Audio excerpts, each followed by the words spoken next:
Forever. Dog. It's the holidays, and AT&T Fiber has something very special for listeners. Yes, the holiday season is about connection with loved ones. But let's be honest, sometimes you need a different type of connection.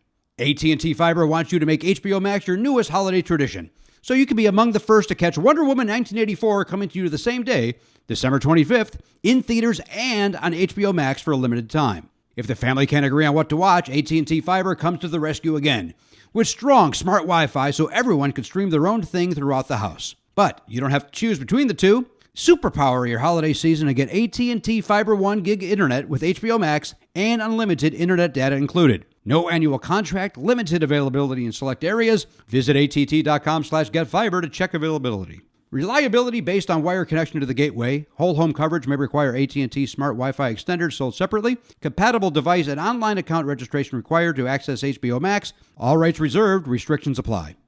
This may come as a surprise, but my family is ready to get out of the house. So I did a search on the Vrbo app. They've got vacation homes anywhere your family wants to go. We found the perfect beach house that was just a drive away. It has an outdoor kitchen, a pool, and a game room for the kids, so we can really unwind and relax. Check out the Vrbo app for whatever kind of vacation your family needs. That's Vrbo, VRBO.com. Your together awaits. Warning, the following podcast is for family only. If you ain't family, stop listening. But guess what? You're all family. So grab the nearest helicopter that's as big as you and hold on tight, Cookie Puss. It's Fast and Furious Supercharged on podcast The Ride or Die.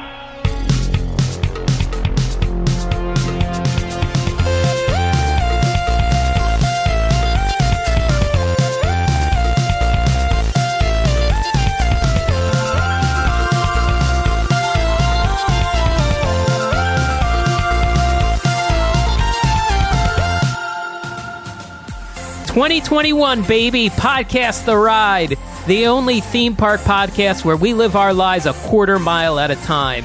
And for those 90 minutes to say 3.5 hours, we're free." I'm Jason Sheridan. Scott Gardner here. Yeah, Scott Gardner's here, and I'm so happy because my demand for the first episode and for this topic was that Jason kick it off, because I knew Mike and I would only be pretenders. I knew we wouldn't do it right. And Jason, you did it right. You did it right, bud. You did. Thank you so much. Mike Carlson also here. I am here, yes. And I want to say, Jason, you're not my friend. You're my family. Family. Well, Salute, I mean, both familia. you and Scott are not friends. You're family. Well, we don't have friends. We have family. That's right. That's how it goes. So here we are, 2021. New year. New season of Podcast The Ride. What do we do? Are we in season? Do we do seasons? I don't think we do. I think it's just one I don't big know that we mass. Yeah. So we Never not ends. new season, new year, new fun, new thrills. Still at home individually for now. Yes, that part has not changed. Doesn't mean we're not family, though. You know, hey, with this holiday season, families had to come together on Zoom, and we're going to be doing it for till November. When the fuck is this over? Foreseeable future. Every article has a wildly different timeline and answer for you. We just better not I don't be know. saying, "All right, baby, 2022, we're back, still Zoom, but we're making it work." We're really they're vaccinating 150 people now a week in Los Angeles, and we think they're going to get it up to 175. So we're going to be on the list, hopefully at the end of 2022. Hopefully that doesn't happen. I'm saying. But who knows? Who knows? We're all gonna have to get jobs as doctors just to get on the list. Yes. Okay. I don't want to really derail the whole episode by this, but I have wondered, and I've thrown it out to you guys, or floated the idea of, is there an opportunity for me to use my checking abilities to get the vaccine early?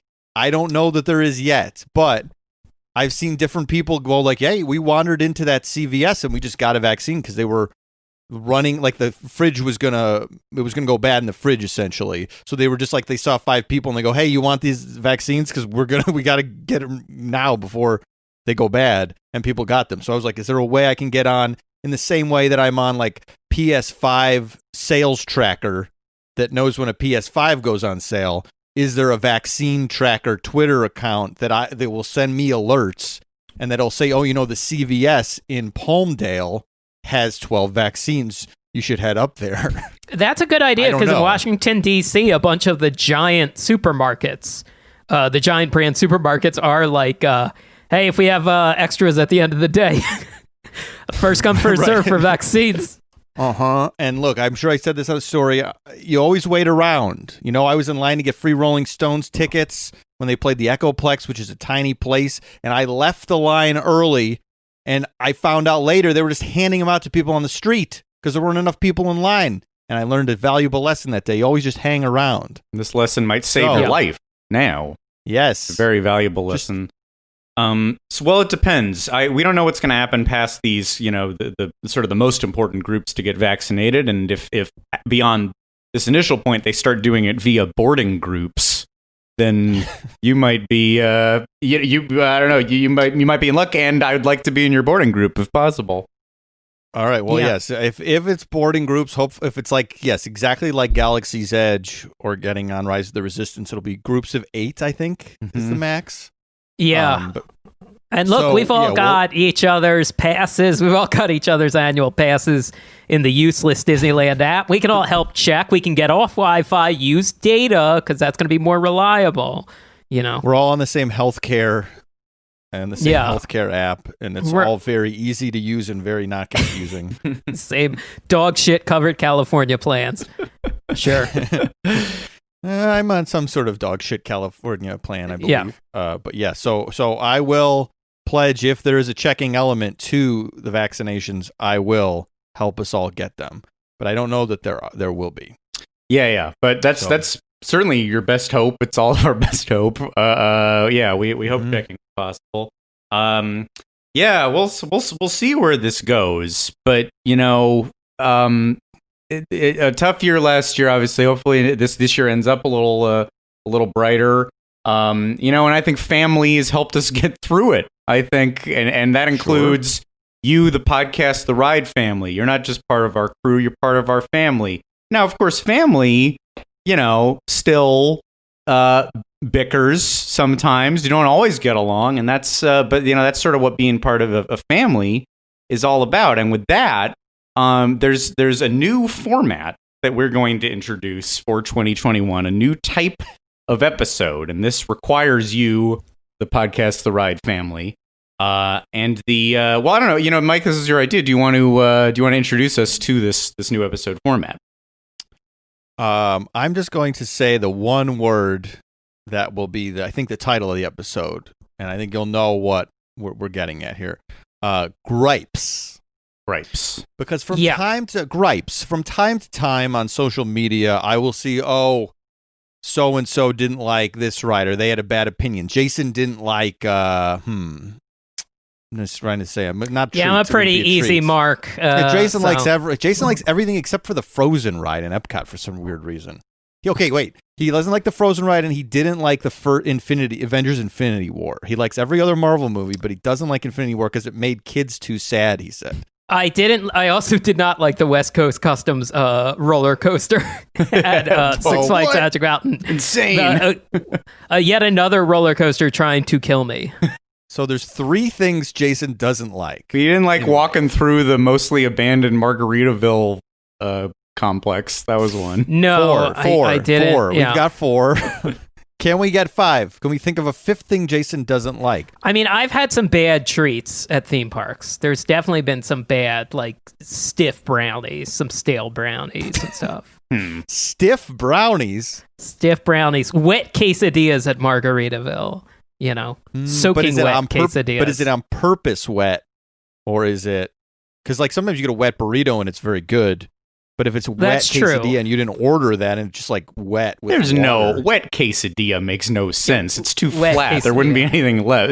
You wouldn't purposefully order a burrito. You got a lot of the substance. All right, that's fair. I'll put that on my own list too. I don't like wet quesadillas either. Okay, fine. Wet quesadillas. Yeah, okay. If it's accidentally wet, if somebody's made some sort of an innovation in quesadilla making and they figured out a way to make a wet quesadilla, I'm interested. But yes, if it's just wet, that's on my list as well. I also don't care for a stiff brownie. I'm anti-stiff brownie. I like a nice, soft, chewy brownie, not stiff. Yeah, I mean, I like the corners. I like the burnt corner. I'll do that, but like, sure, certainly. You know what I mean. What's gripes? What we're getting at here is that, say Jason was a listener of the podcast and he heard me say, you know what, I love eating a good stiff brownie. I like it when it's stale. I like it when it's hard. I want it to feel like it's some sort of a paperweight in my mouth. I like that. He would say, okay, I have a gripe with you, Mike. And then you'll see it. We'll put it online and you would write into an anonymous prompt. Jason Sheridan would say, but he's anonymous. I'm getting confused. He would say, Mike, I don't like when you praise stiff brownies. And then I will see that. And then we will respond to these gripes on an episode. Yes. To talk it through. Maybe either we'll get defensive or we'll say, you know what, maybe you're right. Maybe I've been too hard on stiff brownies and I should reconsider them. So we're hoping this opens up an interesting dialogue. We can chat about the different things. And we also get to see maybe there's one thing that I always say I don't like or like that everyone in the audience thinks I'm wrong about. So we'll see, sort of take the temperature of the audience to see exactly if we're all in line together or maybe one of us has a really radical opinion. Has there been some take that is not a hot take in a good way? That's a wrong take, a cold take.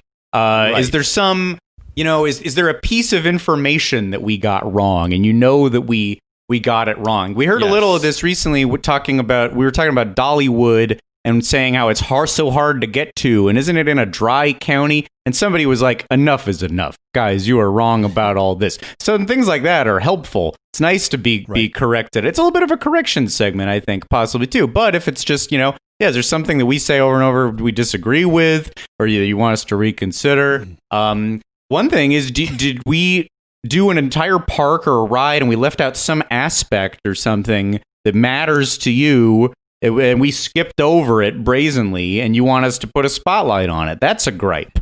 Right. I talked about doing this lost and found idea on the Patreon, and we haven't done that. Maybe this is the way to do it. You do it under gripes. Do we lose something in the past with a topic?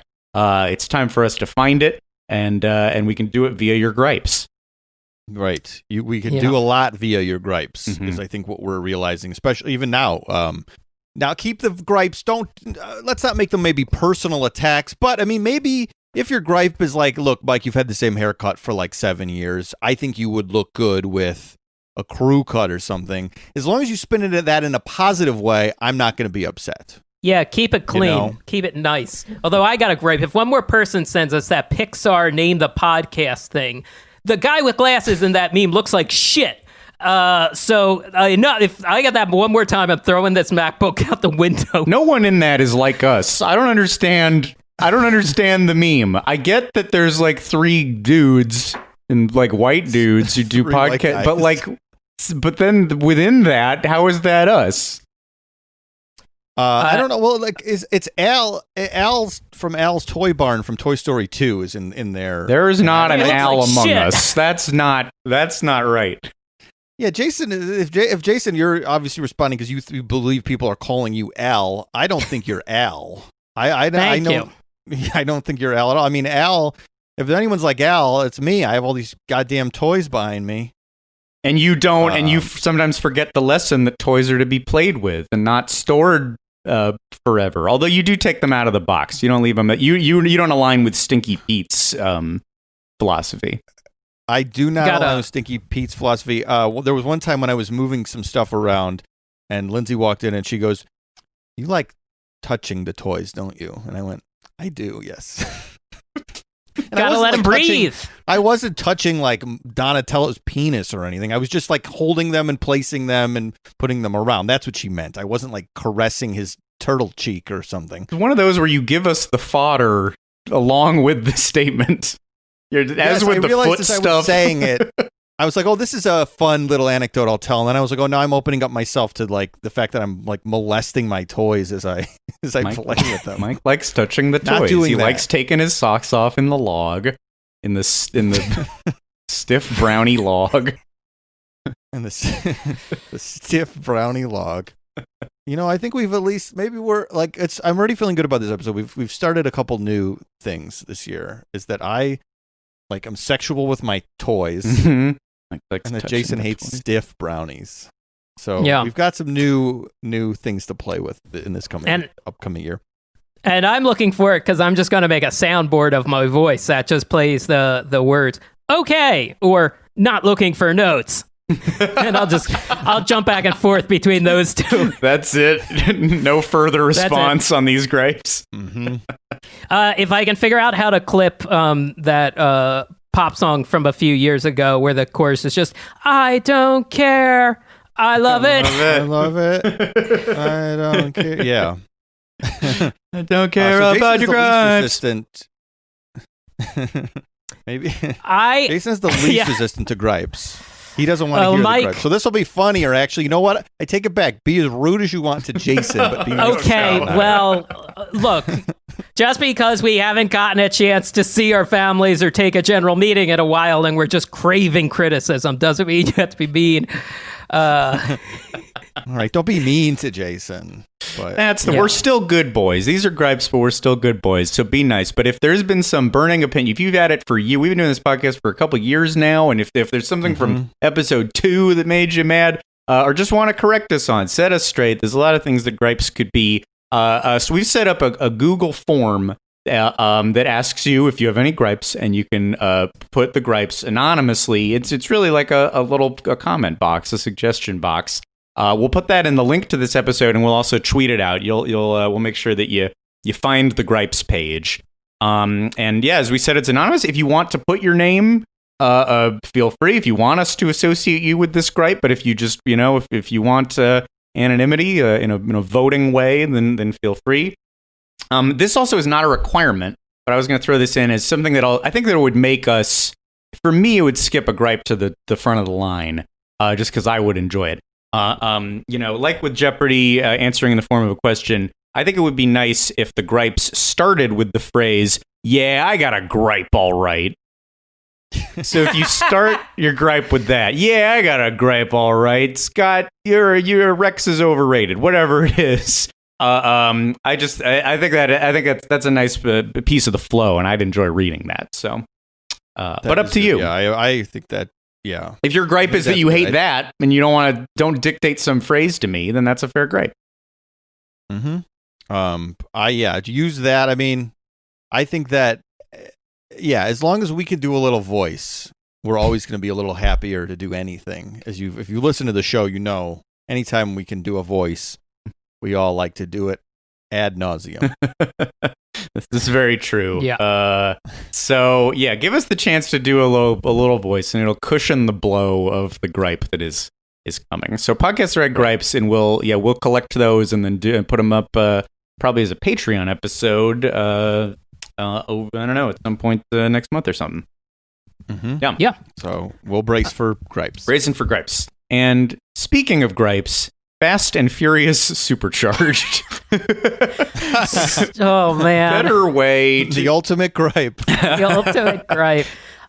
Although I gotta say, I watched one of those YouTube channels that does stuff about theme park history and all, and one of them was laying it on a little thick about I this thought ride. the same thing. Yeah, I don't even know which one, so I won't call them out. But I don't yeah, have a call out, but I know. Yeah, calm know. down. But it fit But we were trying to think how to start the year, and we were saying, well, like a bigger one. But of course, bigger ones. We're trying to do this dance where there's so many bigger attractions that we would love to do in person, as we've now declared we're going to do with the Country Bear Jamboree, or this live shows we'd like to do. What's a big attraction that we can let live in the awful morass of the Zoom era? I say Fast and Furious Supercharged. Let's hit the nitrous and kick off this year right. that's how we roll. As Don Omar, Busta Rhymes, Reek the Villain, and J. Doe once sang. Oh yeah! Wow. The whole gang.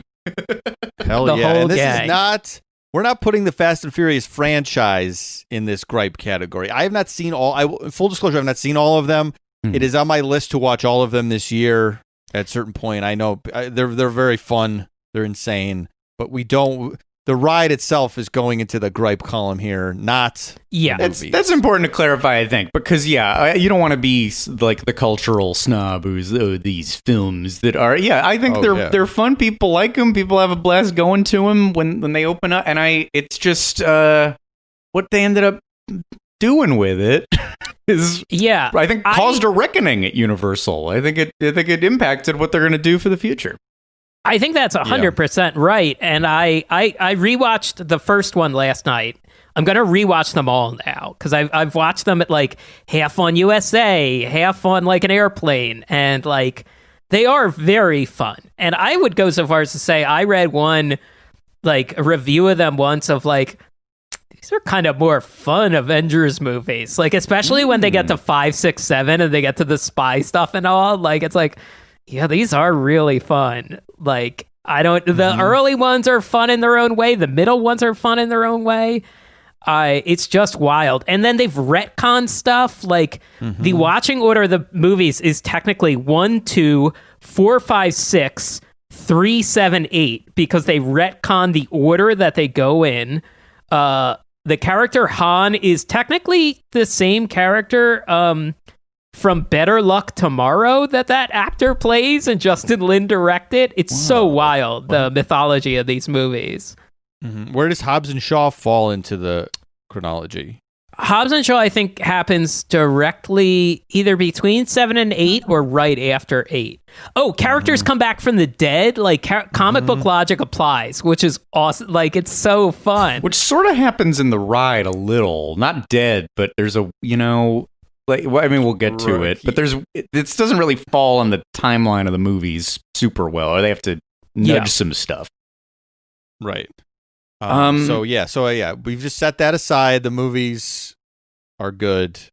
Here we go. Absolutely. And so the idea of there being attractions of these films makes a lot of sense for something that we're doing, for a topic that we're doing in the near future. I was trying to figure out like what are some of the biggest properties that don't have an affiliated theme park attraction, and in looking at what are just like the highest grossing film, I just haven't looked in a while. What are the highest grossing films, and especially when you look at a list and like how many franchises take over 7, 8 slots in that list, and Fast and Furious is way up there. It just like makes so much sense on paper for them to do something, for them to exploit this in the theme parks somehow. And when the first that it came up, one of those theme park review videos reminded me that Fast and Furious came up as a rumor when they took out the Back to the Future ride. That they said, like, this space is going to be used maybe for Simpsons or maybe for Fast and Furious. Which I think people were maybe happier with Simpsons because, probably if you're a big Back to the Future fan, you also like the Simpsons. Fast and Furious is maybe less guaranteed that you... Around that time, Fast and Furious was not the worldwide sensation that it became once they started just shoving people in there. Just started shoving in like The Rock and John Cena, like Statham Statham. Yeah, you're right. It would have been weirder at the time. It would have felt more akin to let's just make everything about Brendan Fraser Mummy for a while. Like is this really gonna? I mean, those are good rides, obviously, but I've made the complaint that. There was a time at Universal Hollywood where there were like 3 things based on that mummy, and like that seems like a lot. So I don't know. Yeah, it seemed weirder at the time. Now, of course, it makes sense to do an attraction, but as we've said before, I think we've said this before. If you're gonna do a ride based on the movies about fast cars, would it not make sense to make it a ride involving fast cars? Speed, actual speed. Literal speed. Yeah. When one of the movies has the word drift in the title, and you want to give us the opportunity to do a drift instead of like sit between 2 IMAX screens. Yeah, you would think like my first thought would be like, oh, could they do some crazy like test track Fast and the Furious ride? Yeah. And they could do that, but like Cars Land, the Radiator Springs Racer should be Fast and Furious ride. That should be the scope of a Fast and Furious ride. Little dark ride. You see all your friends. You see Dom, and then you have a fun, crazy race at the end. Yeah, absolutely. That's the plus up, right? That you just fixed it immediately. Right. But it takes up a lot more room, but it's more with the amount of expensive. money the Fast and Furious movies have made, I don't think that that's crazy to devote that much space to the franchise.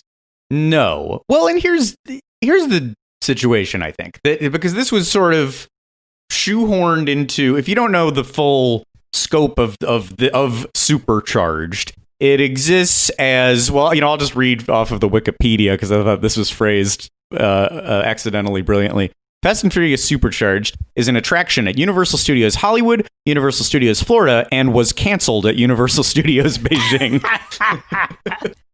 After the response to Florida, it became a defunct attraction before it was ever an existing attraction. So it is one of those, in the long tradition of Universal rides, that is a freestanding ride in Florida, but started as a stop on the tram tour. And in fact, for a while has been the, as they put it, grand finale of the tram tour, which was sort of missing, like the big kick at the end. This replaced the literal space where they had the mummy tunnel, and one of the many mummy things they had.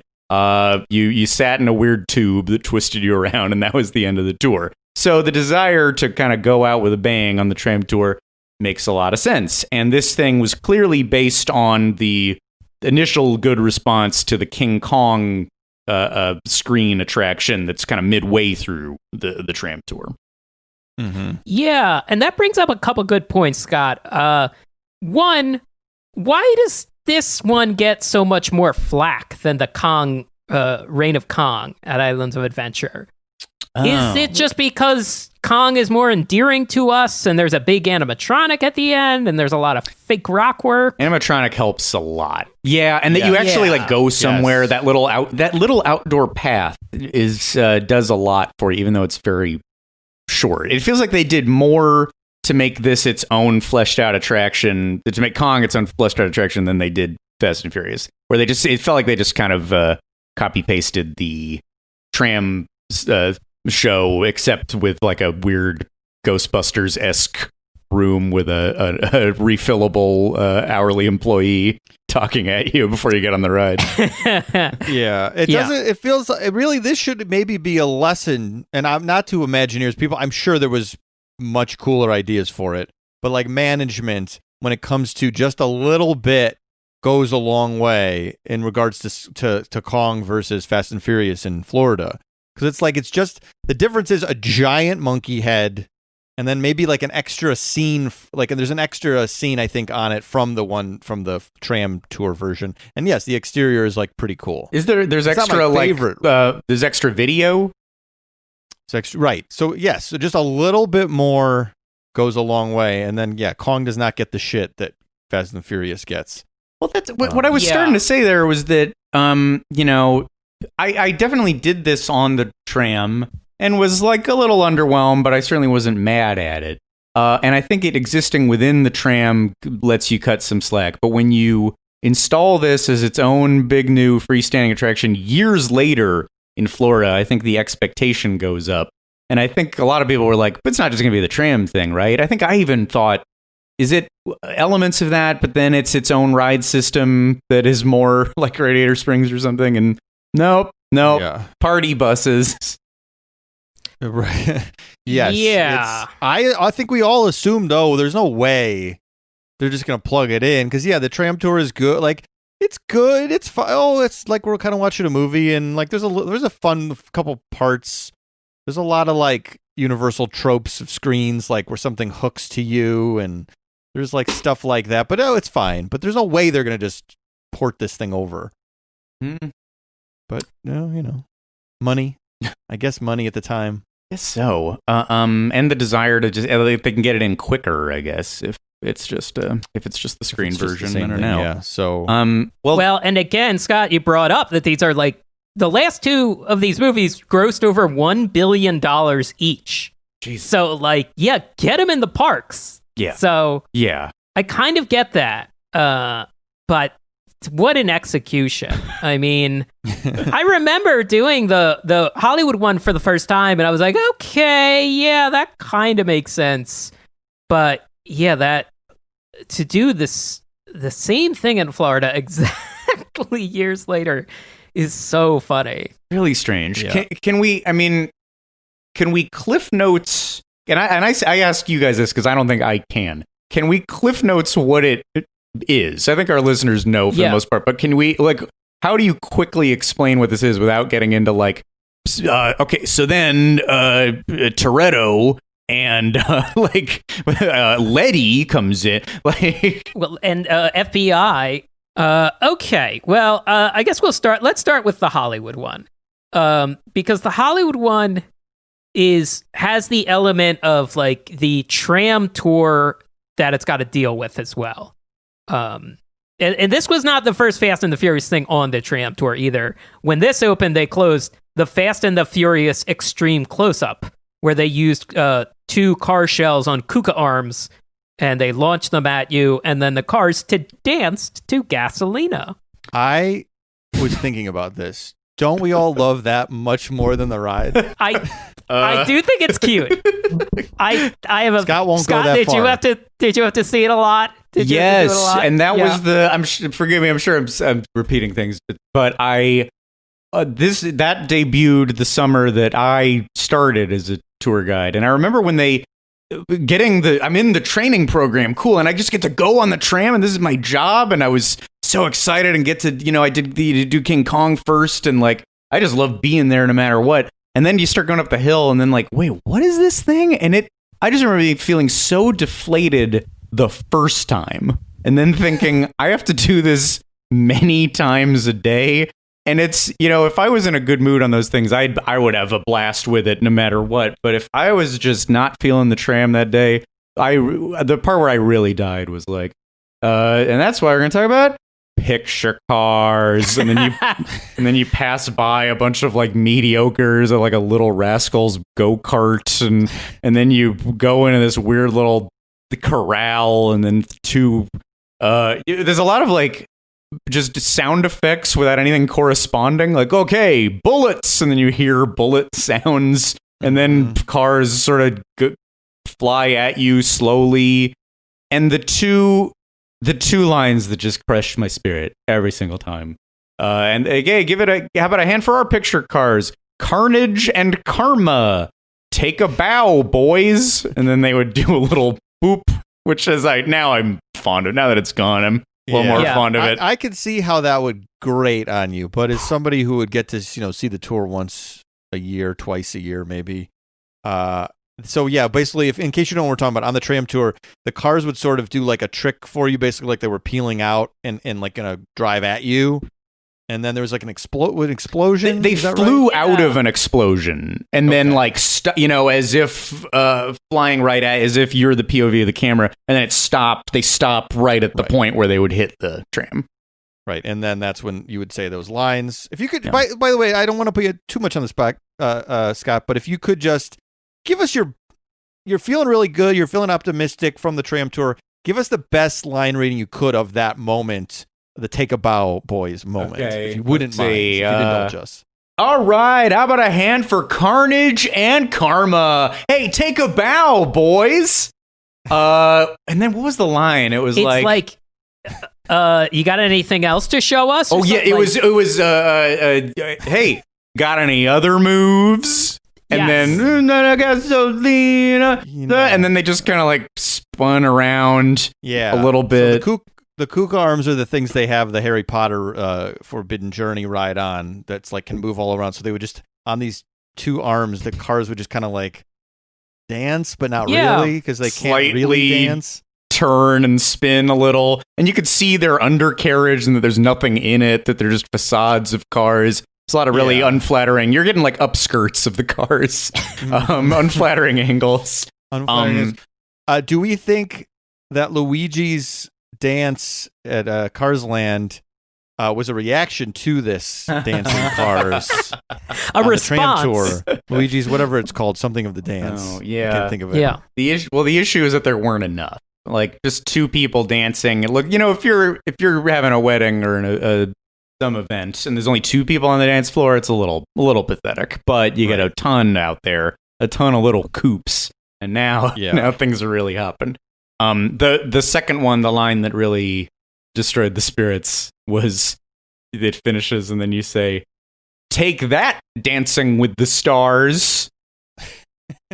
Take it. I don't care for that line. No, what is take it? Okay, the show in general. Like, and who from the show is on the tram? Who's supposed to be offended? And what? Why? Because they dance too? Could I say that if I danced a little, and then I say, "Take that, Dancing with the Stars"? I mean, we're gonna whenever we do a full episode on this tram tour, we'll break it all down. But it is confusing because you should say like, "Oh, these two should be on Dancing with the Stars." Like that should be like the line. Way better. There may have even been. Was it an alter? Did it just occur to me that you make it something about like boy, I got another name for that. Dancing with the Cars. Oh my, that's even better. Yeah, no, perfect. I don't obviously I did that job and I loved it. So my problem was never with the corniness of it because there's like classic corniness. There's the corniness of King Kong's banana breath, and the shark was his lawyer. If it's like caked in corniness, I kind of liked it. But then Dancing with the Stars, what? Take that. Take that. I was going to try to clip Gasolina to play under the intro to the show, but it's just, it's hard to compete with because it's so infectious. Look, Jay said, I don't want to, this is going to make the audience sad, and I wasn't even going to say anything, but I had an idea to bring the soundboard back to this episode, but I'm having a problem with the operating system working with the program that I was using.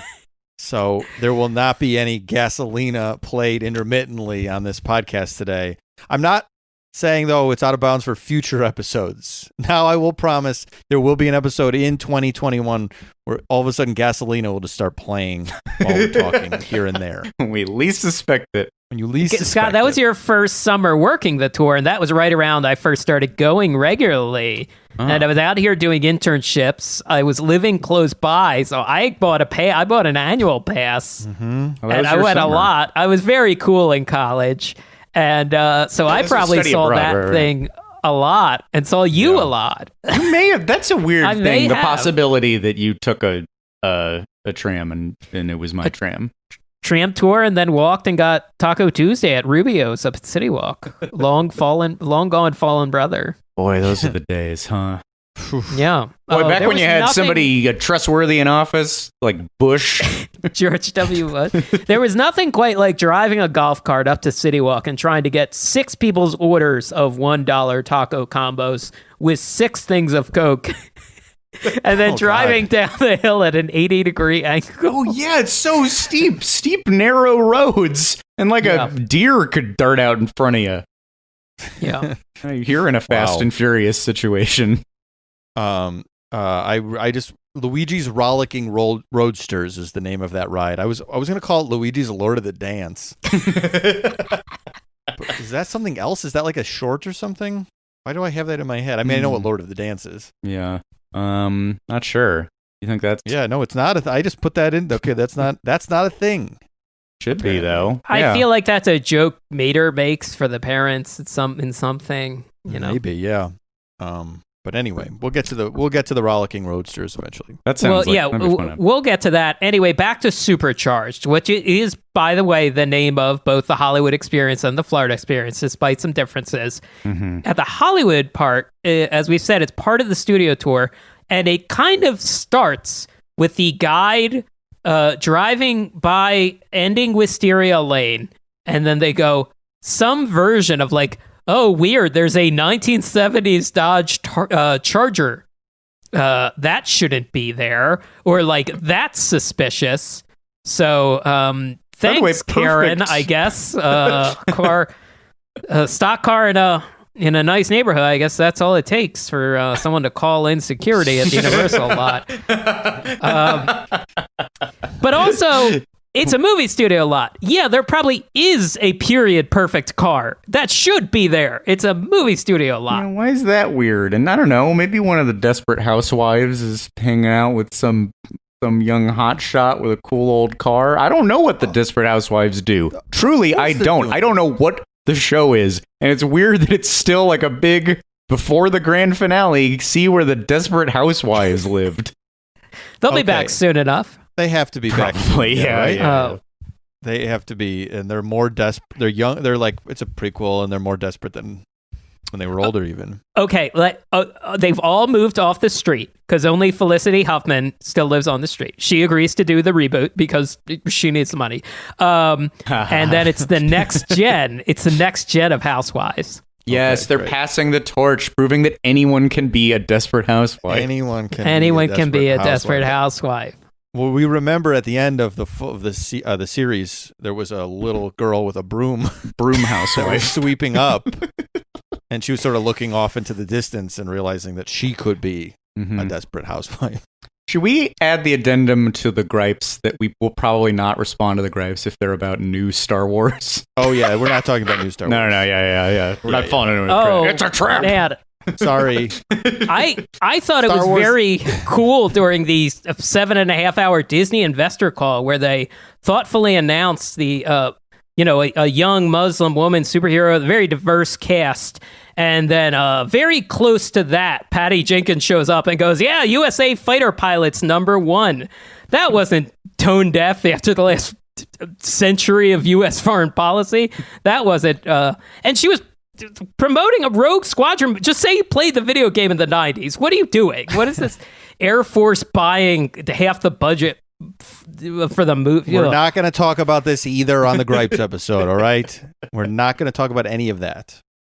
So we'll talk about Galaxy's Edge, though. So Galaxy's Edge is fair game, yeah. But we're not going to talk about how... Every other live-action Disney movie has to have like an Air Force approved like person getting out of the cockpit. Like, they all have to be sort of partially funded by the CIA. Yeah, they all have to be. Okay, Lady and the Tramp had a subplot about a CIA agent. Brie Larson, be very careful. That's one of the jets that if it rains, it explodes, that we spent $40 million on. So be very careful with what you do. I don't know anything about this jet that explodes, but we don't have time for this. We don't have time. My gripe is that we don't have time. Hey, look, we're dealing with an attraction where the FBI's got to roll in. Oh, yeah. FBI agent Novak shows up, who I assume was a character from the movies and then is not, is some guy. Oh, yeah. I think he might be original to the ride. Oh, okay. Oh, so we have to maybe pay attention to this because if it's original ride IP. FBI agent Novak. Because The Rock's character, Agent Hobbs, works for the U.S. Diplomatic Service. And that's different than the organization that Mr. Nobody, Kurt Russell's character, works for in the later movies. Okay, so they drive fast cars and sometimes they steal things and they have parties but then Hobbs the Rock is after them but then joins them. I'm a little fuzzy. Oh, so here's the cliff notes. The first 3 movies are about underground street racing. The 4th movie, where Vin Diesel and Paul Walker came back, shifted more to be about like heist stuff. And then it kind of treads the line for the rest of them from like heist to then they get amnesty if they help Hobbs. And then they kind of become like secret agent heisters / street racers. Which people like more. Like that. These are maybe, this is where it's really cooking the franchise. Yes. And it kind of lets them do anything. Like, I mean, Vin Diesel does like Spider-Man stuff with like old Mustangs. Like, it's crazy. Yeah, that's good. I mean, I'm very excited to watch all of these finally this year. Because it sounds like good nonsense. This one sort of stems the most from is it Fast 5? Is it Fast 6? It's the one from 2013. That's the one that they're sort of pulling from the most. That might be is that Furious 7, the last Paul Walker one? Not sure. Is it the first Rock one that they're mainly addressing?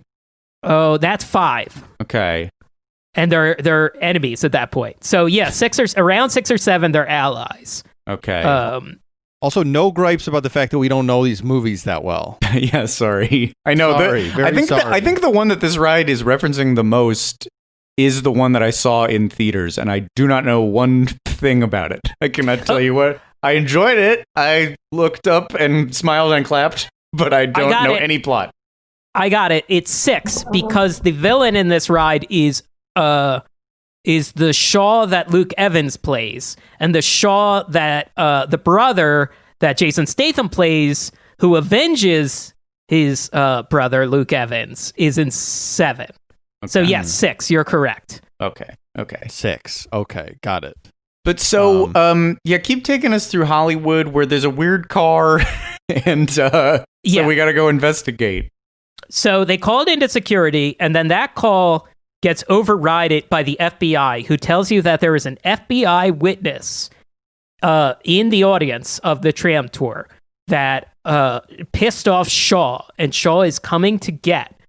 Because FBI witnesses deserve to enjoy the entertainment capital of Los Angeles as well. They get to enjoy Orlando recreation as well. The FBI gets overridden by Agent Hobbs of the U.S. Diplomatic Services.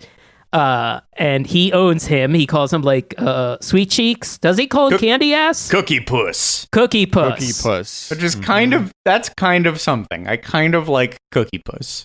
Yes. It's funny when The Rock insults people. Yeah. Like that goes back to his wrestling career. It's funny when he insults people. His whole career, insulting people. Yeah, that's fun. So he's doing a little bit of it here. So they're going to hide you out in a garage, Sullivan's garage, which it might be in one of the movies. In the first movie, it's just called Toretto's. But at this point, they've had so many headquarters and locations.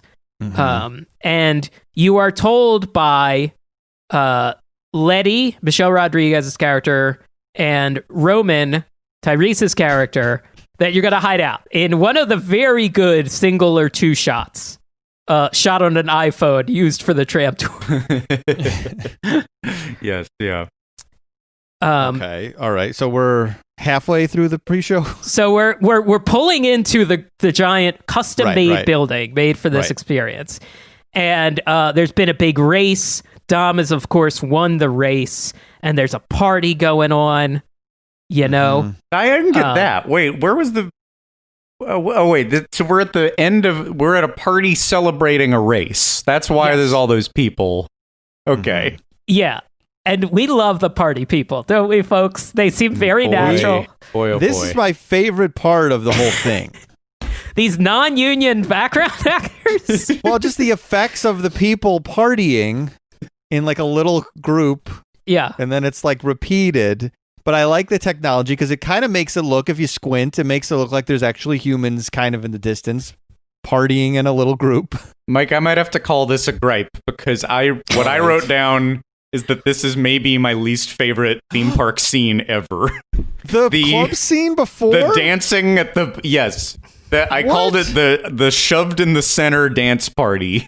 All of these people like oddly crouched together and being very still. Let's dance, but not in such a way that our feet go anywhere or that we leave this. It's like they're in like an invisible cage. Like they'll trip a wire if they go slightly to the left or the right. And then they get, as soon as you see it, what's that? You're not amazed by Mr. Pepper's ghost? I mean, sure. I guess I always like that. And I like hey, it's one of those Musion holograms. You know, a Musion hologram? I kept seeing that on theme park review sites as if I knew what that was. Like, which is achieved via a Musion hologram. I don't know what a Musion is. That's a weird word. I don't like the word. Musion. It seems like something that would be wrong with your body. Like if like, I don't know, like parts of your genitals are fusing together that shouldn't be. You're experiencing genital musion. Do you know, what is it? Genital musion? No. What is the musion? Like illusion? It might be a company name. I don't know. Okay. As opposed to a style. I don't hear Musion hologram. It's not the holograms owned by that evil guy, Alki. Alki Dave. Yeah. Musion It's called Musion. It's a system. It's called Musion Eyeliner. Confusingly, so it sounds like a makeup, but it's not that. It's it is a Pepper's Ghost type thing. It's invented by a guy named Uwe Maas, Maass. And I'd have to look further into it. I guess it's been around for a while. Just a weird word. What is it? What does it mean? What is Musion? And you just Googled it and it doesn't have a definition? Doesn't explain. No, it's just Musion holograms are. It's not somebody's last name. I don't think. I don't know where this word comes from. Jason, do you agree with me? This is the best part, or are you in the middle? I kind of like. No, I like it a few minutes later. I think the best part. You mean when they show up and stuff? When everyone comes in, because I like that too. You know what I think it is? I'm really trying to analyze here what it is. Yeah. I like the effect a lot. I think the effect actually is pretty cool. I think it's reminding me of when I get to go like once or every other year to a douchey Vegas pool party or something. I think. Oh yeah, which I don't like. I like Vegas, and I don't. Yeah, I don't. I love know why you a do douchey these. Vegas pool party. Loud, like just the rattling your heart bass loudness. I love that. So maybe that's what this is. Maybe I'm starting to sort of feel like I'm at this big weird party. I think I like it in the movies. I like when they have the crazy parties in the movies, like when they go to the unfortunately named Race Wars in the first one, which is street racing out in the first movie. There's a big street racing event in like Coachella, Palm Springs area, and it's called Race Wars. I don't know if that's supposed to be a joke or just no one thought to like do another read pass on the Racing script. Wars. There, fixed it. Much better. But I like the parties in the movies, but in just them dancing in this, I feel like there's just so many conceits. I'm just a little tired from all the things. It's like, okay, FBI witness, Shaw's after them. The diplomat, the Rock is here. The crew, the family is going to protect us. That we don't know until a second later. They said we would be safe in this garage. And then Tyrese comes in with a bunch of ladies. The FBI agent pulls a gun on him. You know, I don't want to... just to say a little more about this dance party, what I don't like about it, because I don't object to the... A dance party is fine with me. I think that the problem is that, you know, if for anybody who deals with video or anything, the like dull issue of title safe, that you have to, in a frame... put everything a little bit in the center so that in case a TV cuts something off, that you'll see everything. No words will get cut off so you keep it in the title safe area. This is a title safe dance party. Everybody, you enter a room and then there's like margins. It's like a Word document. There's margins in this dance party. And I understand they have to do that to pull the effect off. But this would never bother me when you're looking at just Ray in Rise of the Resistance, because it's only one person. When you're trying to get 50 people into one room, and now you have to just do not shimmy to the left or the right whatsoever, or you'll get cut off. It's unfortunately the only part of the ride they made title safe, because depending on where you sit, you could miss a significant portion of the action. Yeah. No joke. I didn't know until reviewing a YouTube channel that showed the right side of the ride and the left side of the ride. I didn't know if The Rock was in the ride part. Because I'd never seen it. He kills some people. Some of the body count of the ride. Oh, probably. He does some of the murdering. Okay. Yeah. I think you guys are expecting too much of this new technology of the Steve Mnuchin hologram. Steve Mnuchin's hologram company. Yeah, it did cost $600 too, and that's a great topical joke. Steve Mnuchin produced Fist Fight, and he produced Musion holograms. Yeah, that's right? He's the movie producer. Yeah. The next gen, I think, will be able to get as many dancers as possible in a warehouse. As many ghost dancers. I think that's coming. Okay. So a little more. Just don't make it so obvious. Don't. Yeah, I could see the lines. I could see the margins. Anyway, Right. Yes. So, they all are. You land, and then they're all asked to leave as soon as you've seen them for the first time. and then Tyrese comes in, and then an FBI agent who's like, you can. I guess I should have been clued in that he's not one of the leads of this film franchise because he doesn't really carry it as much as they do. Mm-hmm. I'm remembering now that when you said they got dismissed, my memory is that we go through like we see like here. Okay, I'm unlocking a memory now. Here, sorry to go back, but the first time I ever went on this, it broke down, I believe, 5 times in a row. We did not get to go. It kept turning around and going back in. So I was in the dancing area, stuck for a long time, like minutes and minutes and minutes. And then we'd go in, the ride would break, and then we'd have to go out and turn around and try to do it again. So I think I've sort of been like, I have a comfort with the dancing part. And that's also why I think it lasts longer than what you just explained, that it was a quick thing and they're dismissed. Okay. And maybe you like it in a Stockholm Syndrome way. Yes. You were trapped, so you had no choice but to start to like this odd hologram dance party. Yes, that's wow. I was with a friend of the show, Andrew Grissom, I believe. Mm-hmm, mm-hmm. How does he feel about it? I haven't asked him recently. I think we both were like, okay. Yep. All right. Yeah. So Agent Novak, original theme park IV, Agent Novak. Agent Novak, he pulls a gun on Tyrese. Tyrese says, "We don't work for you." And that's when an elevator is activated and the big hero shot. Here comes Dominic Toretto and Letty on a big, like, Mack truck. And he says, "We don't work for no one."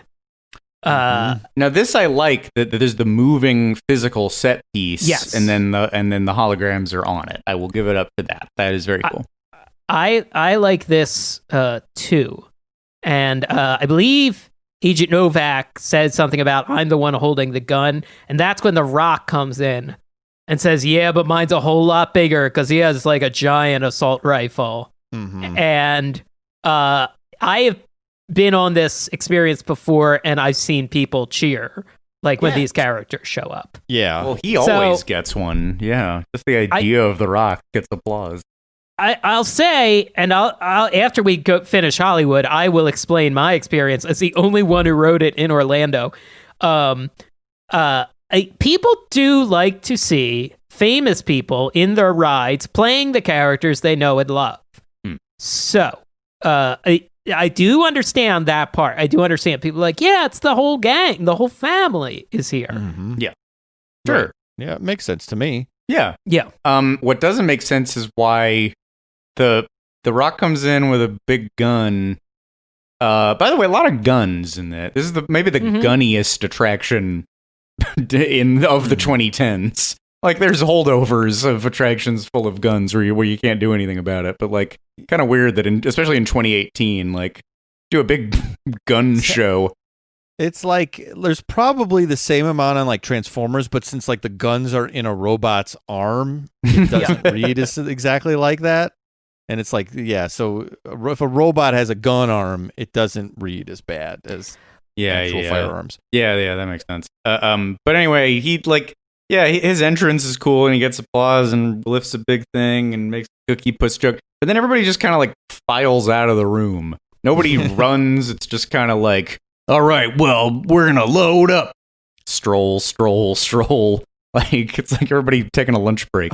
Okay, because you need to establish another premise that you have to turn off your phones. You can't take pictures because then Shaw can track your location and he'll show up and kill everyone. And it should be noted, no one fires a gun. These characters don't fire guns. Shaw has a flamethrower. I guess a helicopter has a gun. But it's sort of like in Batman. We're like, well, Batman's not pulling out a handgun, but the Batmobile has a gun. Sure. And there's a giant gun that just rips through people. Gatling gun. So yeah, it there's the conceit that they can track you, and then of course Tyrese takes a phone call, and it's like, and then Vin Diesel very casually, Vin Diesel or Michelle Rudd, someone goes, well, Sean knows where we are now. Nobody kind of tosses it off. The stakes are nobody's concerned. Just all right. It feels like this attraction should have been a show, and it should have been just like stopped here, had all your favorites, and they just do a little show for you, and you drive out. We don't need the action adventure part. We just like hanging out with our friends for a little while here. You know? Yeah, lights, motor, action. Yes. I like this part a little more, maybe, than despite my problems with the title safe dance party, I like the, all right, well, this is kind of fun, and they're all a little funny, and so the finale of this is going to blow me away. But then... And then you go in, and if it's my experience, half the time it works. Half the time, all of a sudden, it's just like the screens are white. You wheel into like a room with just white screens on the side, and then you drive right out. But yeah, if it's working, you're transported to a parking garage underground, baby. That is Jurassic parking. It has you can see the T-Rex on it. You're in a universal parking garage. That's very funny. I did not ever catch that. Yeah, I didn't catch that either. That's great. Yeah. All right, now I like it more. And immediately, so I remember my reaction is immediately when we're on this, and I was like, oh, it's just Kong again, and which is a worse version of Transformers. I remember like my initial feeling of like kind of disappointment because I was hoping they had used some like crazy new technology. I knew it wasn't going to be a crazy roller coaster or anything, but I just remember being like, oh, okay, all right, got it. Which if you haven't done any of this, you're sort of sandwiched between two giant screens that are very tall, that feel oddly close to the It's an interesting effect, but it's tough because it is just obstructed. It's just a really obstructed view. Which like works a little better in King Kong because you feel like, we're in the jungle and it's sort of chaos and what's coming through those trees. Oh, it's Kong. Like it feels like you're on a safari. Like the inability to see is a little more, and you forgive it maybe. But here, this feels a little more like you're supposed to understand and comprehend everything. Right, because you're moving too. I mean, the whole, you're trying to go fast. You're moving fast and furious. But like there's the sections where like you're kind of tangled in trees or vines on King Kong, you're kind of stationary. You're moving a little bit and like it's teasing that you're going to fall or whatever. But in general, like if you're just stationary and like stuff is happening on the screens around you, you can take that all in more versus the tram, which is not like a Transformers vehicle that reacts so well with screens or anything. The tram was not built for this. The tram is an old tram. It doesn't have any cool effects to really give you like the illusion that you have any G-force going on. So that's why I feel like it just doesn't work as well. Well, and Kong is a simpler story. The short, 3-minute. They do a good job of splitting like, well, here's half of Kong fighting a dinosaur on this side of the screen, and then he literally climbs over the top, and then he fights more on this side of the screen. But Dominic Toretto is not like, if you sit on the one end of the tour, you get a lot of The Rock. If you sit on the other side, you get a lot of Dom and Letty. And if you break it down even further, the story is that they hook up two trucks without trailers on them, and you're towed really fast. Like AAA tows you. And it's a towing. It's the same. Sorry, I stepped all over that. That's funny. It's like this, and it's what I was saying before. It's like the same effect as Minions, Transformers, Spider-Man. All of those rides. There's a hook that gets attached to your vehicle to make you go. Only the difference is you're on a much less exciting vehicle. It's an old tram, and it just doesn't react at all, a little bit to the movements. So it's like, okay, and then to talking about seeing the characters, it's like Kong is giant. At the very least, you get to see a giant monkey head on the screen. You're like squint. You're like, I think that's Dom. I think that's The Rock. I guess. And then I'm on a less good version of the Universal dragging you through a screen trick. Well, and someone points out, because at one point that should be very cool, Dom jumps out of his car and onto the bottom of a helicopter. And at a lot of that point, he is the same size as the helicopter. Because the way they filmed this, they had the actors in front of green screens, and then everything is CGI. And the CGI sets, the CGI city streets, everything is aging. It was aging immediately. In 2015, the clock started ticking on that PlayStation 4 quality. Yeah. Is there, I have not seen all the Fast and Furious movies. Is there one where Vin Diesel grows giant? No, that would be cool. Is that on the table, though? I asked the producers of Fast and Furious, is Vin Diesel growing giant possible? Mid-jump. He jumps out of a car, and by the end of the jump, he's 70 feet tall. Fantastic. Yeah, he'll be like Ant-Man or something. Like, just let's do it. Why not? I'm going to see if I can get a good loop, just like a gif of him jumping onto that helicopter. It's so weird. The proportions change like crazy. The frame rate, I don't know, is the frame rate of this 12 frames a second or 700 frames a second? It's something weird either way. It goes back and forth between those two. Constantly shifting. There's a lot. All this is happening and like different cars. Letty runs Luke Evans's car off like the road, like off a freeway. The Rock runs a car off the road with his big like assault vehicle car. Yeah, a lot's happening. It's okay. It's not a bad idea for an experience because it's just like this is not. It's probably very hard to render all this stuff, make it because there's like a lot of angle tricks with the screen, and depending on which part of the car you're at, things look bigger and smaller. It's just there's so many variables for that experience. Like if it was just a VR thing, like with basically the same premise and the same like track or whatever, I think it's probably much cooler.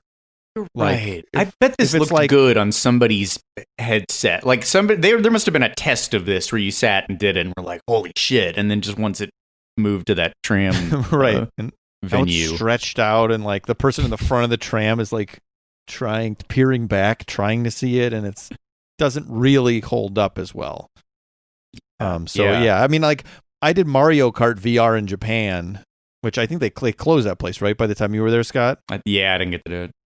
Oh, they were sued, that company.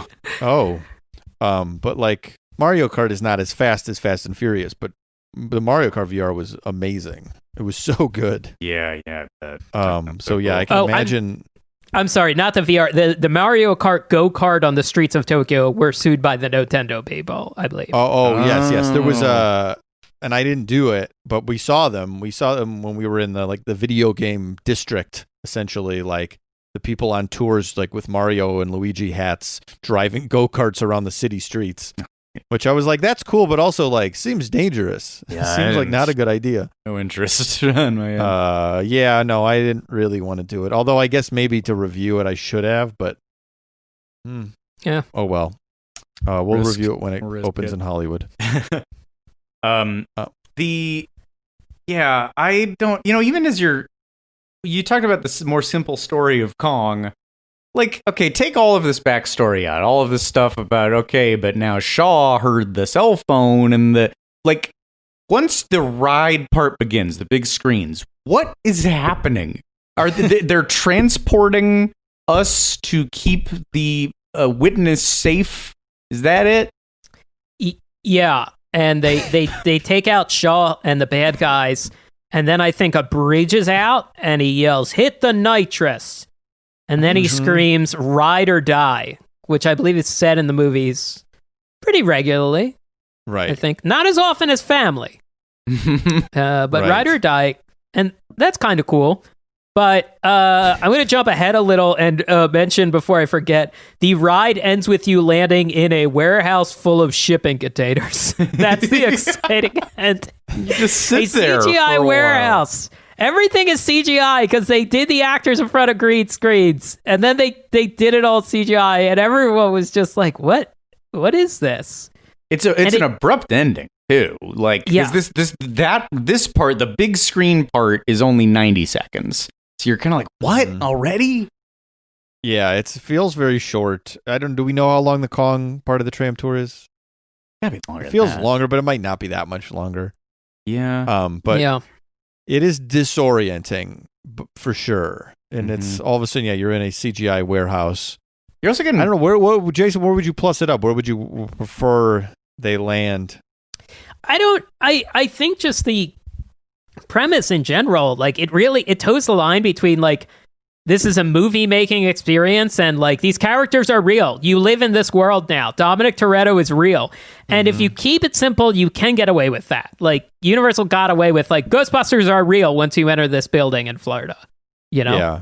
Well, okay, I have a plus up. They still land in the CGI warehouse, but then two of the cars start dancing. Dancing to Gasolina. Have the Gasolina. party. Karma. Have the party going on in the warehouse. Yeah. Like at the end of Minion Mayhem, there's a big adoption party. Well, Here's the whole thing that I don't want to jump on what you're going to say about Orlando, but they push this even harder in Orlando. The plot is more, there's a party to get to. Oh, but wait, a bunch of stuff's happening in Shaw and all this. So weird that the whole thing is about, okay, so there's a party and you're en route to the party. And when you see the party bus, it's going to be great because of the party lights. So get ready. And then soon you'll be at the party. Uh-oh, a distraction. It's going to take us away from the party. And then where's the party? There's no party. We forget about the party entirely. Is the party the gift shop? There's no payoff to this party. No, the gift shop is a supply store. No, there is no party. And the fireworks factory all over again. Are we going to get to Toretto's party? Is the party the dancing at the beginning? Do we zoom past the party and then there isn't another party at the end? Oh, that must be it, right? I was the think party? that's the party. All right, that must be the party. This is a good transition into Orlando because Orlando takes place in the San Francisco section of the park. Never mind the fact that the CGI streets in the ride are clearly the streets of Los Angeles. Ignore that. Downtown LA. Yeah, it's so confusing. So this in Florida, this ride replaced Disaster, major motion picture ride, ... starring you, and of course Beetlejuice's Graveyard Review. So in this house, we already have a grudge going against this ride. And so you go in through the streets of San Francisco, and there's a lot of cars. There's like cool cars everywhere, and you go in through like a big brick building, big brick front. There's cool cars, and then you're in a garage. A lot of garage queues. Look, the cars are cool, but these queues are just empty rooms. They put barrels and tires in, and some cars. Like it's yes, and the building itself is just a brick building with a fence. Yes, it's like one of the worst facades of an attraction, and not like Rise of the Resistance. They do in such a way where it's like there's no big here's a Rise of the Resistance. It's like, oh, is this a ride? And you know, like you're subtly navigating through this little forest thing. You could do that, or you could just have just a building. I think they wanted to keep the facade that looks like the chocolate company I always say the wrong pronunciation of. From San Francisco. Yeah, Ghirardelli. Oh, it's that building? It used to be a Ghirardelli? Yeah, it's kind of that. It's just a replica of like the headquarters in San Francisco, the front of it. And so I guess the pre-show money went to, like the queue money went to the two different pre-show rooms. Where you are met by Pat and Jamie, gender-neutral team members who are help the crew. And I heard a rumor that these team members are pulled not from the entertainment division where actors are staffed, but from the operations division. And that would explain why they are often stiff, even by theme park standards. Yeah. So It's interesting to me, though, that they were like, well, we got to make some changes, because it's going to be bigger. And they were like, more pre-shows. More pre-shows. We got Pat and Jamie, who talked to Ludacris and Jordana Brewster. And then clearly they didn't want to just reuse the footage of, Vin Diesel and The Rock show up as like waveform phone calls. But Ludacris and Jordana Brewster are like shot as it. I keep saying like it was shot on an iPhone, but they were shot like they are FaceTiming in, and they deliver the lines with the breaks for the cast member to say like, "What should we do next, Tej?" Okay, Pat, listen, I got party buses coming, because that's a big difference from Orlando. The vehicle is not a tram. It's not the tram. It's a party bus. Now this I love. This is my only thing I love is that it's a party bus. There's no other ride you're in that's a party bus before. Like, so I like this idea. I'm pleased with this. It's kind of good. It shows up, flashing colors, kind of neon. Yes, that's good. I like the vehicle. Yeah, you like the party bus, and we like the party bus. We like the party bus. We like the party bus. The party bus. We like. Ding, ding, ding, ding. We did not. Again, Scott and I did not go on this. Yeah, Jason is the only one who went on it. It was a packed day at Universal. We all had things to do, and we both made the decision. Doesn't seem like it's worth it, does it? Well, I only had to get back to Cabana Bay. Scott, well, did you have? Yeah, I was staying on property at that point. So I literally, this was the last thing I did before flying back to Los Angeles. I did this ride. I ate a solid pizza at that pizza place in City Walk. Then I went back to the hotel and got my luggage and then got in a Lyft. And I was just like shaking my head eating that pizza. I was like, the last ride I did was Supercharged? Oh man, what was I thinking? Yeah, so that was the Lyft ride was probably a better ride. More immersive, more interactive. Yeah. So Jason has the first-hand experience, but from watching the video, the party bus is good. Yeah. I like it. And probably you can see more than the tram because you don't have another thing right in front of you. Right. It's a little more tooled for the experience. Well, and you know what is much clearer in Orlando? Just how many times in the Orlando experience they say family. Because they say family a lot in these movies, but the movies are 2 hours long. And so it's kind of distributed. The Orlando experience is like under 10 minutes. So when you hear like, our family will protect you, you're part of our family now. And don't worry, our whole family's got looking out for your back. Yeah. It's, it almost seems like they're making fun of you. They're saying like, you think we're family? Fuck you. Yeah. On that note about the repetition of family, I have a clip from the opening of this attraction, which had pretty high penetration of the cast. It is a remarkable amount of the cast. Ludacris is there, and Tyrese, and I think Jordana Brewster, and then it all builds up to a stunt car arrival of Vin Diesel, who then once he gets on stage, what I don't have is the first part. There's the theme parky thing of I can't hear you, and then saying it a second. So he's already said this once, and then this is his second escalated time to really pump up the crowd. Who wants to be a part of the Fast and Furious family?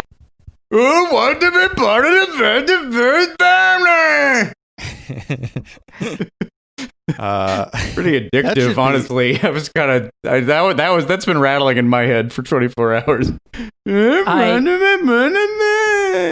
I think he also yells. I wrote this quote down. Then he yells, "Who wants to see this ride?" I don't know why he chose to deliver those lines like Eric Andre. That's what it's like. I knew it was like something comedy. Absolute God, yes. Let me in! He's earnestly doing Eric Andre insanity, and he doesn't realize it's insane. Wow. I was like, what is that crazy voice? It was driving me crazy. Also, I'm staring at the thumbnail of this, and it's the cool chain link fence aesthetic in the warehouse, and So there's just signs around, and one of the signs says, "Thank you for not littering." Cool. Hey, fam, don't litter. Family doesn't do that. Family don't litter. Does not do that. The opening of the Hollywood one had like a car doing a stunt, like jumping through a big sign. I also saw some B-roll of like the Hollywood opening where you got to see a real Hollywood experience of like a famous person being escorted away by like a well-dressed handler saying, "Thanks, guys," to the assembled crowd. And if you've ever been to a premiere or a real Hollywood event, you've seen a famous person being surrounded by a reasonably nicely dressed minder going, "Thanks, guys. We're out of time. We gotta go." Yes. Thanks, sir. Getting you away from like some red carpet guy, like, "Hey, what's up? I'm movie junkie," and so you have 45 seconds. Wrap it up. All right, movie junkie. Come on, stop this now. That's it. You said the entire time. You were just nervous to meet him. You said nothing in the 45 seconds. Sign the first 10 8x10s. We're not going to do another 10. Okay, let's keep moving. All right, moving along. Thanks, guys. Thanks, guys. Thanks, guys is I feel like it applies to a lot of different Hollywood jobs. Yeah. Thanks, guys. Thanks, guys. That was fun. Switch it up, agents. Thanks, folks. We're cutting back on guys. Mm-hmm. Come on. I'm trying to think, when we were at the Jurassic World premiere for the ride, did we hear any thanks, guys? We would have if we tried to talk to anyone. Yeah, I guess you're right. We didn't talk to anybody. Maybe when we tried to have too many drinks, somebody was like, "Hey, thanks, guys." I think when we tried to go upstairs, they're like, "Sorry, guys, wrong lantern. Sorry, you gotta stay. You gotta eat down here." Oh, that's Sorry. right. There was a VIP. Yeah. Yeah. Well, I like this ride. Sorry. We're all VIPs. Right. We're sorry. Yeah. I think we hear "sorry, guys" a lot more. Thank you. Sorry. We Sorry, have nothing guys. to be thanked for. So what's your podcast about? Yeah. Oh, well, it's about theme parks. Sorry, guys. You three are not family. You're trash. Get the hell out. Sorry, guys. Sorry, guys. Sorry, guys. Well, we're going to try to get more thank yous this year than sorries.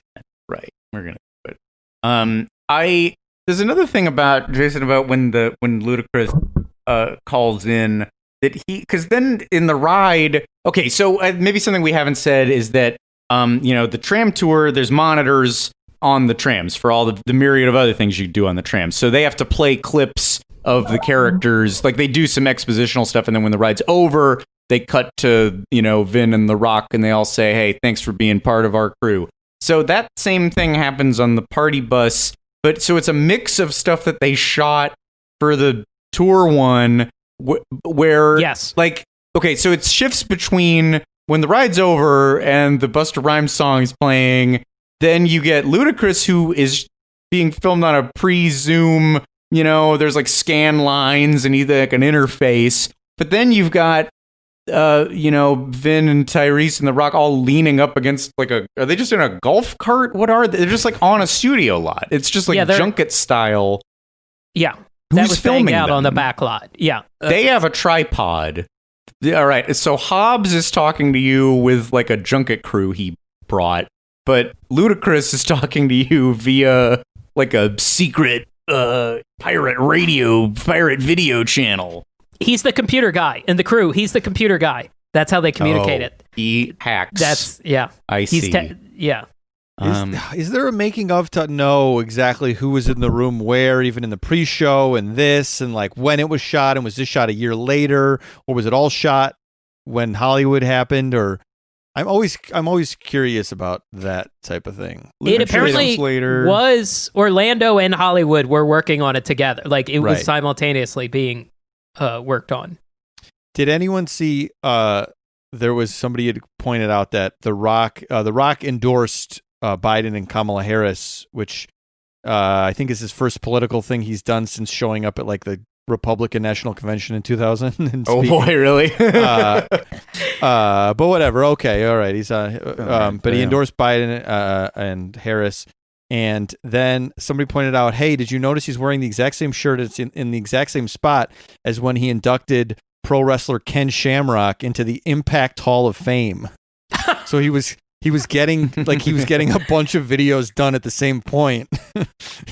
And he did them like one after the other, I assume, because same shirt, same location, and he endorsed the president elect Joe Biden, and then he also said that Mr. Ken Shamrock was worthy of his Hall of Fame induction.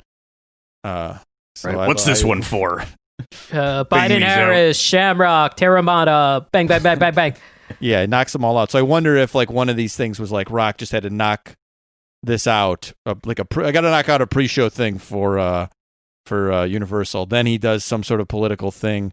Then he does cuts a promo on Roman Reigns or something. I mean, to some extent, but of course they did all have to like swing around on rods and sandbags. That's one thing. As much as you make fun of how Vin Diesel looks on the digital helicopter where he grows 70 feet, when you see him do the stunt in a green screen void, it's really impressive.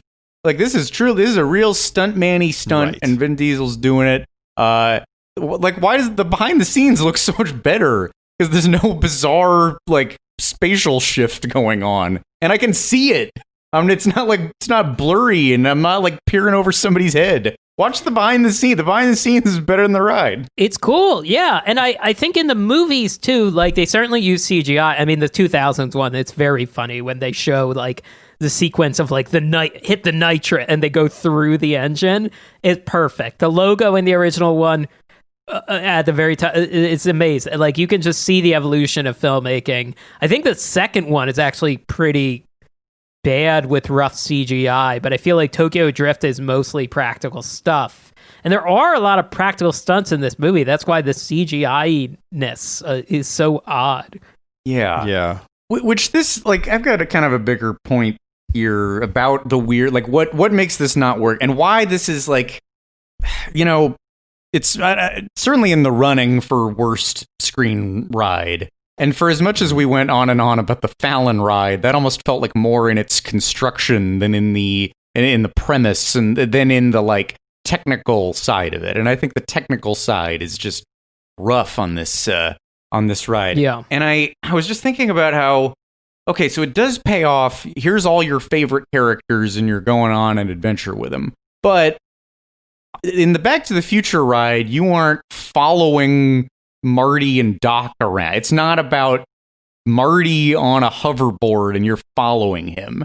And Star Tours is not about like chasing a flying Darth Vader around. Like, more of them show up characters show up a little bit in the Adventures Continued in the new one. But like, when do characters show up? As holograms mainly, or in Back to the Future, they're on little screens, and which they do that conceit on this thing. Like, that's, I don't know, like, when you're trying to fit your characters into things, it's been done so much more successfully as, here's a little console camera, they're popping up on the second monitor in some side way, rather than, like, here is Vin, and the rest of it has to be digital, so it has to be a real digital-looking Vin. I think that's sort of the problem. And you can tell why. I think there was some version of Back to the Future where it was like Doc's in a flying machine, like some big umbrella, like old-timey pre-Wright Brothers machine. And I think it looked really silly and they bailed on it and you're just doing a DeLorean. And I think Fast and Furious shows you why. Yeah, it's I think it only works with the characters in like a type of ride like this on The Simpsons because they're already cartoons. Yes. Yeah. Like, that's the only. Because other than that, if you're on some sort of ride that's supposed to be very fast, or obviously Transformers because they're giant and it's totally a different like type of screen ride. But yeah, like if it's humans, it's like you're not really getting much whizzing by tiny versions of the characters you like. That's what when Erin was trying to remember if she'd been on this or not, she was like, "Is that the one where you go by all the tiny people?" That's how it existed in her brain, and I don't blame her. When you think about King Kong, which we're not huge fans of, but we all agree it works better, you've got weird scale issues, like you're saying with Optimus Prime. Like, if the scale ever looks weird, it's because you're looking at fantastic beings and you don't know how tall they're supposed to look. But I do know that that Vin Diesel is, I don't know, is he short? Maybe he's short. I know that Vin Diesel is somewhere between 5 and 7 feet. So when suddenly he's 70, I know that that's not right. Yeah. Yeah, it just doesn't. I mean, there's probably like using the Spider-Man Transformers system. There's a version where you like the humans look better because like Spider-Man is obviously the proportions are crazy, but it's all pretty consistent feeling, whether it is or not. It just feels consistent. In my mind, the characters are all big, but like your brain automatically gets used to like, okay, all the human characters are this big, and it's something you don't even really think about. Like he jumps on the hood. My memory is like, now that I'm thinking about it, is like Spider-Man is 7 feet tall and like 7 feet wide. But it doesn't occur to you. It's not something, you're thinking about because the scale stays pretty similar the whole time. Yeah. But you get face to face with the characters, which is of course what I like with Transformers and stuff. Is you get little personal moments and then you get action adventure things. Here it's just like you're trying to figure out what's going on. If Dom were to like grab the rungs of the tram tour or of the ride vehicle and like lean into the car and like be like, hey, you. And then he points and he's like, you're my family. And then he goes and does it.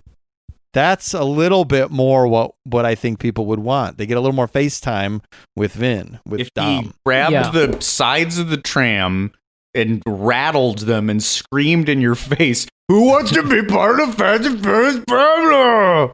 Yeah, that exactly. I think then you're at least if you can't see the action, if it's a little blurry, you at least go, well, it was fun when he rattled the vehicle.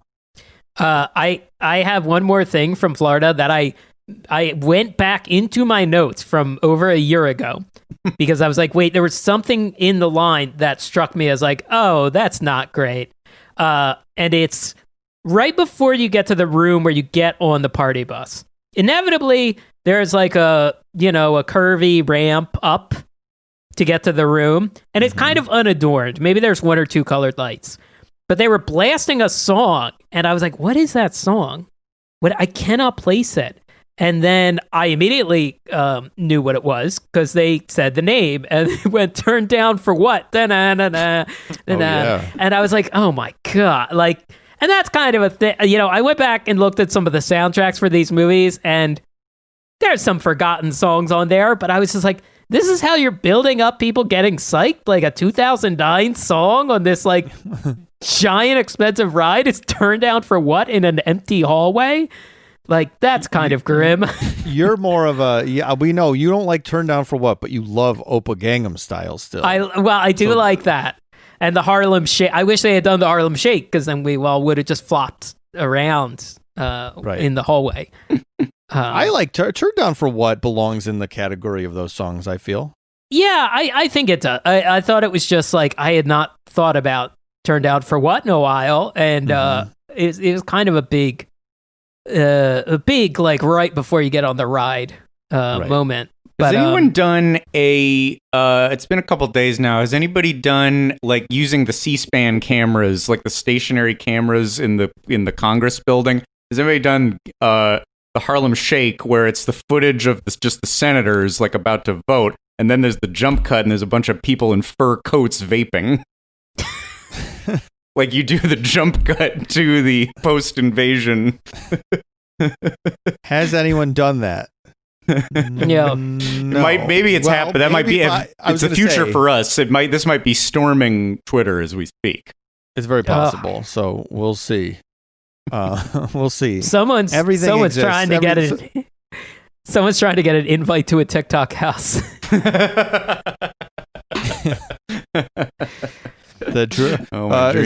those the TikTok houses? Were they having the parties on New Year's? Yeah, Drip Crib and Hype House, and I love really Drip Crib. I heard about Drip Crib, and I'm very excited about Drip Crib. I don't like what they were up to, but I like the concept of the Drip Crib. Sure. But anyway, could we rename the because you guys like varying degrees of little splashiness in the Splash Mountain logs. Could you do you want to think of those instead as drip cribs? They're not logs, they're drip cribs. I like the idea of that. Yeah, I think that you could certainly. Okay, wait. The real hack at Disneyland or Disney World is you go on Splash Mountain alone. You see if you can get the log alone somehow, and then you lie down like a baby in the log. It's going to be hard because of the seats, but it'll be like you can kind of lie on the side on the Disneyland one because the seats are sort of in the middle, and you lie down on it, and then you get the splashes all over your body, and that's called a drip crib. That's a drip crib. If you yeah. if you duck under the whole thing, do the entire thing curled in a fetal position. Yes, exactly. And you bring your little blankie, and We then it drip gets soaked. So yeah, Jason. I mean, Jason will love that. I'm not a huge fan of getting soaked, but Jason loves all aspects of his body getting soaked on a ride. Sleep like a baby. Look, if you toss water on me when I'm sleeping, that's how you activate the deep REM. That's how the lucid dreaming starts. The REM gets activated when Jason gets soaked. Yeah. Nice soaky sleep. Nice. Oh, what a nice wet sleep for Jason. Turn him over. He's gonna drown again. Turn him over.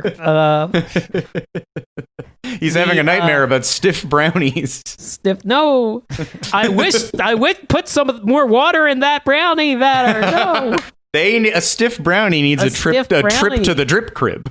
Drip, yeah. We should also mention this ride was closed from August 8th to November 21st, 2020, when Universal scaled back operations due to low crowds from this was their coronavirus. This was their Stitch's Great Escape. This is the one where we don't have to bother to run. They did this, Barney, Poseidon's Fury, and I think there was a fourth. Wow. Geez. So this is already on their shit list. And like we said, it seems like this has to have been, this was the point where, I think theme park nerds were saying 5 years before this, too many screens. This was the point, I think, where more casual people were starting to say, all right. It actually was what some of them were starting to say was, my eyes hurt. I can't go on any more of these screen rides. And now we're getting Nintendo, which is not that.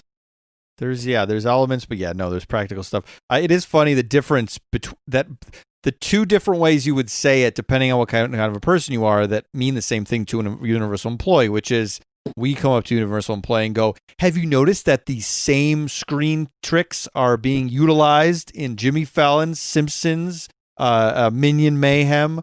And then the other person is going like, yeah, it's blurry. It was blurry and I didn't like it. And that really conveys the same thing. It's the same thing. They both land at the same conclusion of like, we fucked up with this Fast and the Furious ride. Yeah. So same deal. The point is, the chorus grew. I think you needed it to get this bad for things to change. But hey, I got a cute picture with wax Vin Diesel that you can really put your hands on in that gift shop.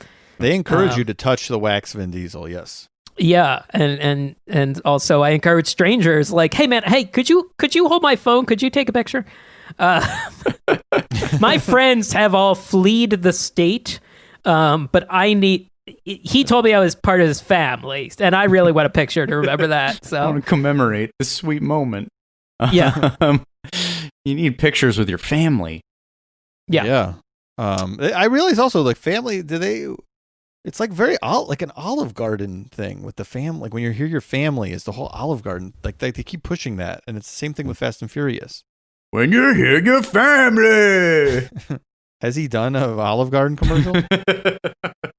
They can't be subtle about getting people back into these restaurants when it's safe to do so. They're going to have to yell about it, and who better to yell than Vin Diesel? That brings up a good point, because I was not certain, like the character Dominic Toretto, I Googled what ethnicity is Dominic Toretto, because he's always talking about family. He's always barbecuing forever. It's in LA, but and they're always drinking Coronas. Dom always is giving people Corona, and I was just like, I have no idea. I am not sure, and it seems like it wasn't until there's a line in the Fate of the Furious, the most recent one. Dom says the Torettos go back to Cuba, like our family comes from Cuba, and everyone was like, "Oh, okay." Like, but Does everyone in the movie go, "Oh, okay"? Really?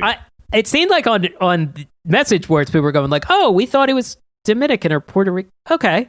I also saw something that said Vin Diesel it's unsure of what ethnicity his father was. It never knew his father, didn't know his father. Oh man! So I was hoping you were going to say Olive Garden Italian. You'd think I thought Italian at first because I'm like, God damn, this guy's talking about family a lot. So he didn't know his family. He didn't grow up with a full family. He knew his mother. I mean, he knew his mother, but I think it is in question some of the lineage. Well, I want to post that you have. Obviously, you have that you and Vin wax figure framed at your desk, I assume, Jason. Yeah. Okay, so yeah, we'll post that. You'll get to see that. And that's the best thing that came out of this ride, I feel like. Yeah. I think so, because it's the memories you keep. And we got a koozie. We got a koozie for our fan who went to the Chicago show and the Orlando show. We gave him a koozie. Oh, right. Oh, yeah. Family. So that's good, too. So those are the two things. It inspired great koozies. Great koozies. Look, we've heard a lot. I don't know if Epic Universe is happening. I think it probably isn't.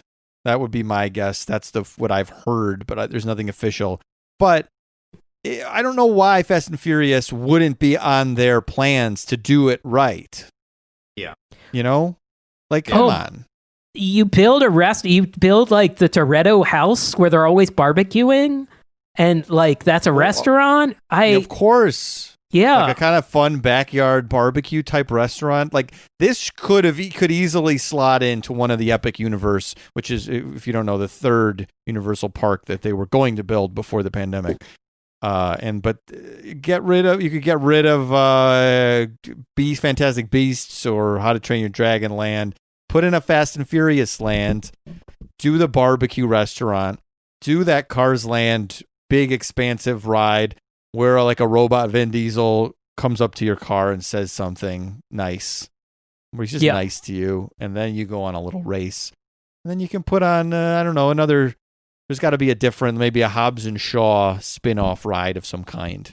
You know, I think these movies are too popular not to do something else. That's my feeling. It'd be cheaper for them. They just got to buy like a mile of chain link fence. That I guess is the aesthetic. So yeah, whatever. Look, nothing's happening for a while, so I guess nothing's gonna get built. So nothing's happening. I guess it's not too big of a problem, but can't have too much. A little Hobbs and Shaw goes a long way. That movie made half as much as the Fast and Furious one did. Really? So that was less. Oh, I didn't know that was less family. That was like hanging out with your two uncles. It didn't have the whole family.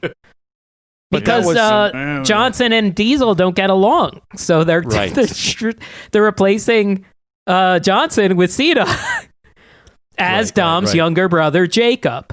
That was revealed in the trailer. A lot of stuff revealed in the Fast 9 trailer. A lot of cool reveals. So maybe when you say it made half, it still made $700 million. Right? Yeah, like 750 as opposed to 1.5. 1.5 billion, right? Okay. Yeah. Just wanted to make sure.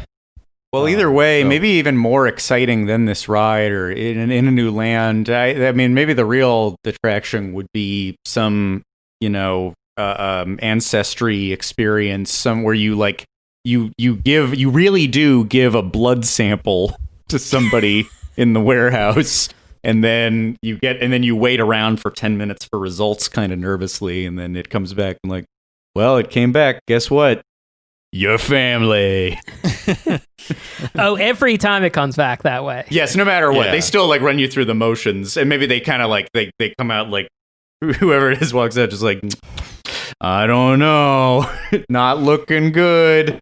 And you start to ask like, so Jordana Brewster and Vin Diesel are brother and sister. Like they don't look super like hey, family. Don't worry about it. It's family. Salute.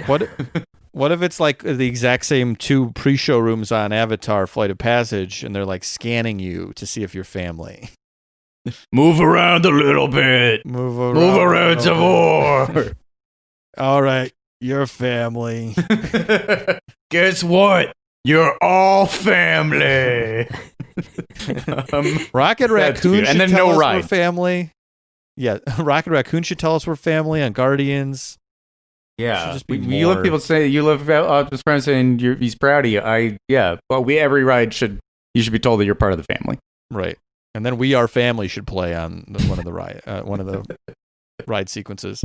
Beautiful. Well, we Yeah. fixed not only this ride but every ride. Every ride. And this should be where I just end it normally with the phrase that I say, but I think in this case we gotta end it the way that the ride ends it.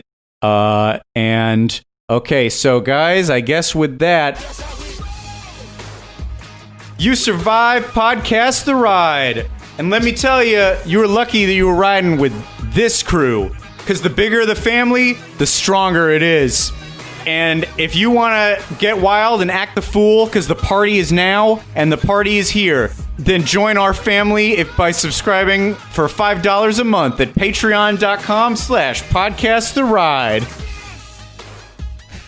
We roll like Patreon subscribers. Forever Dog. This has been a Forever Dog production. Executive produced by Mike Carlson, Jason Sheridan, Scott Gardner, Brett Boehm, Joe Cilio, and Alex Ramsey. For more original podcasts, please visit foreverdogpodcasts.com and subscribe to our shows on Apple Podcasts, Spotify, or wherever you get your podcasts. Keep up with the latest Forever Dog news by following us on Twitter and Instagram @ForeverDogTeam and liking our page on Facebook.